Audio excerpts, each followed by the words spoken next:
Bom, vamos continuar aí falando, né, do capítulo 7 da apostila 3, plano cartesiano. Vamos revisar aqui na apostila de vocês, página 4, ó. Na matemática, também usamos um sistema de coordenadas para representar pontos em um plano. Então, eu quero representar pontos. Esses pontos eu chamo de par ordenado, tá? Cada ponto aqui, ó, eu chamo de par ordenado. Você estudou o sistema de coordenadas cartesianas, que representa cada ponto do plano por meio de um par ordenado de números. Então, cada ponto aqui é um par ordenado.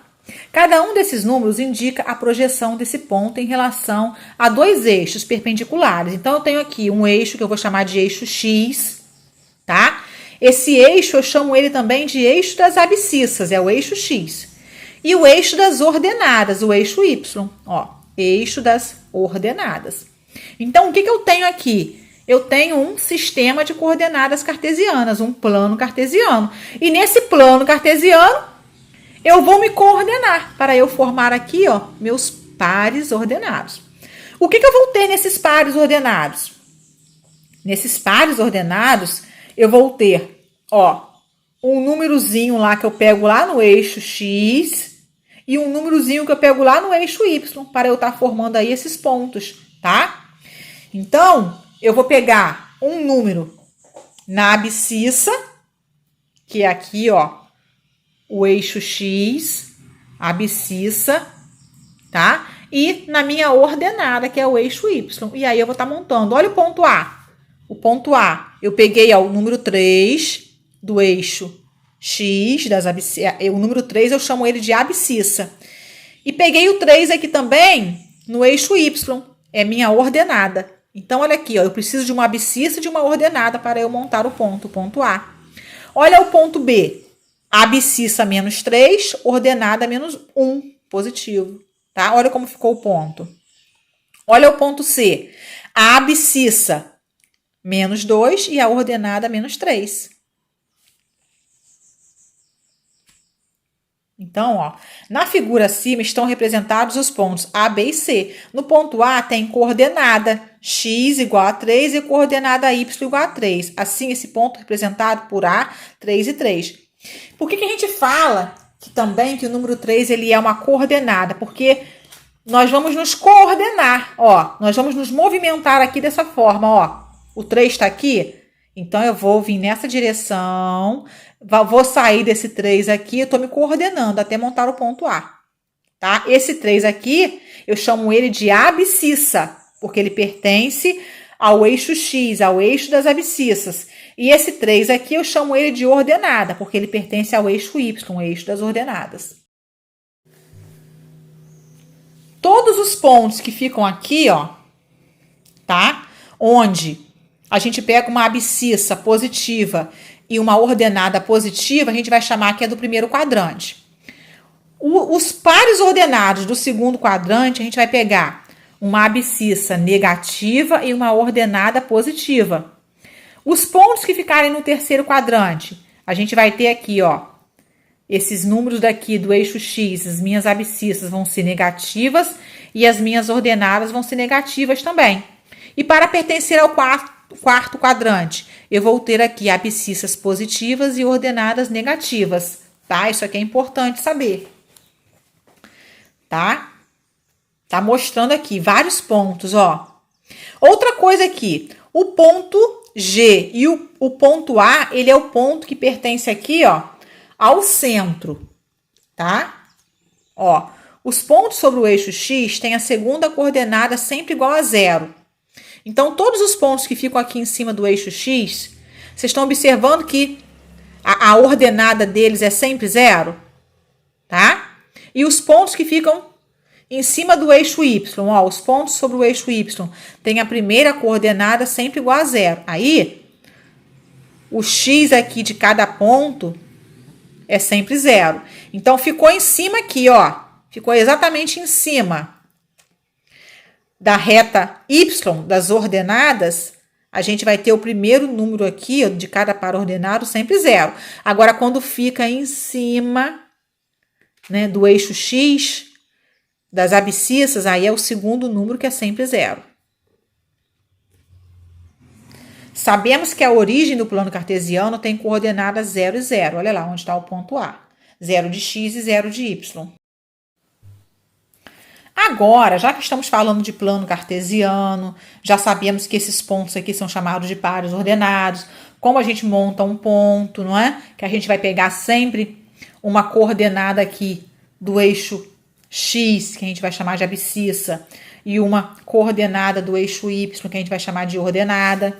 A gente monta. Mas e agora eu pergunto para vocês, e quando a gente quer calcular a distância entre dois pontos? Ah, eu quero calcular a distância do ponto A até o ponto B. Como vai ficar?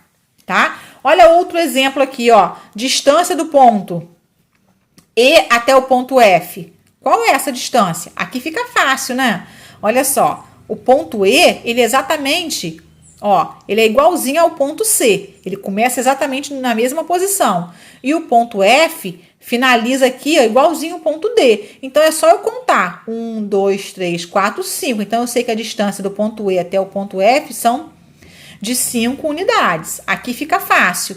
Mas e nesse caso aqui? Como que eu calculo a distância aqui entre esses dois pontos? Para a gente conseguir a distância entre dois pontos em um plano cartesiano, nós vamos usar essa fórmula aqui, ó. Olha aqui, tá? Vamos usar essa fórmula. Então, vamos lá. Eu tenho aqui um ponto A e um ponto B. Eu sei que esse ponto A aqui, ele tem aqui, ó, um X e um Y. Olha aqui, X e Y. A mesma coisa o meu ponto B, ele tem um X e ele tem um Y. Então, o que eu vou fazer? Eu vou aqui usar módulo, tá? Esse traço aqui representa um módulo. Eu vou colocar X do ponto B. Quem é o X do ponto B? Olha, X do ponto B menos X do ponto A. Então, X do ponto B menos X do ponto A entre módulo ao quadrado. Mas, agora vamos para o Y. Y do ponto B menos Y do ponto A entre módulo também, tá? Elevado ao quadrado. Que aí, eu resolvendo isso daqui, eu vou descobrir a distância entre esses dois pontos. Esse valor que eu vou descobrir aqui, ó, ele vai ser ao quadrado também. Vamos para um exemplo aqui, né, para facilitar o entendimento de vocês. Calcule a distância entre os pontos P e Q representados no plano cartesiano ao lado. P e Q. Então, vamos lá. Esse meu ponto P aqui, eu tenho, ó, minha coordenada 3, minha coordenada menos 4. O meu ponto Q, ele tem aqui 2 e 1. Então, vamos lá. Seguindo aquela fórmula que eu falei para vocês, para a gente descobrir a distância entre P e Q, eu vou descobrir aqui uma distância ao quadrado. É só eu pegar, tá? X do ponto P menos o X do ponto Q. Então, quem é o X do ponto P?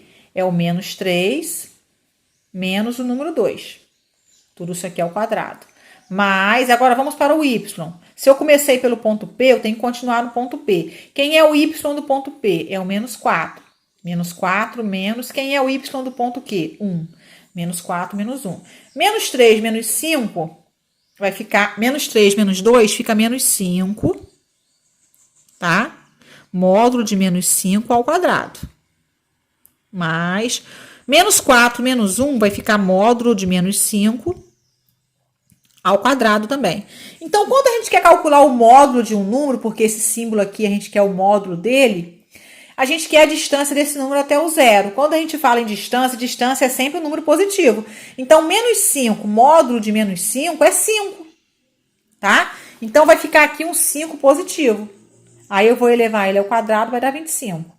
A mesma coisa aqui. Qual é o módulo de menos 5? Ó, módulo de menos 5. É sempre o resultado positivo, é 5, porque é sempre distância desse número até o zero. Então, 5 ao quadrado vai ficar 25 também.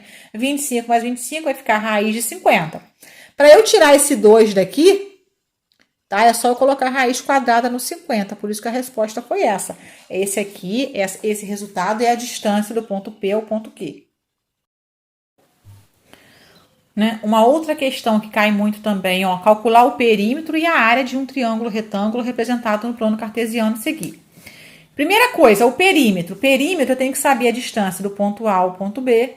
do ponto B ao ponto C, do ponto C ao ponto A, porque eu conhecendo, né, essas distâncias, o perímetro é o somar esses três valores, esses três lados. Ó, então vamos lá. Os vértices do triângulo são, o ponto A é esse, o ponto B e o ponto C, tá? E aí a gente calcula agora as distâncias, ó. Essa distância aqui, esse lado mede quanto, ó? Tá começando aqui no menos 1, vai até o 5. Então, 1, 2, 3, 4. Mede 4. Nem preciso fazer cálculo, tá? Esse outro lado aqui, ó, daqui até aqui é 1, 2, 3. Mede 3. Mede 3. Agora, a distância de B até C eu vou ter que usar a fórmula. Sem a fórmula eu não vou conseguir, tá? Aí a gente usa a fórmula e descobre que é 5. Então, eu já tenho a medida dos três lados. 3, 5 e 4. Então, eu descubro o perímetro, que é 12. E a área? A área eu pego a base, multiplico pela altura e divido por 2, porque é a área para se calcular, é a fórmula para se calcular a área de qualquer triângulo. A base aqui é quem? Ó, a base é essa daqui. A base do triângulo mede 3. E a altura dele mede 4. Então, é só eu multiplicar. 3 vezes 4 dá 12. 12 dividido por 2 dá 6. Que aí a gente vai ter a área dele.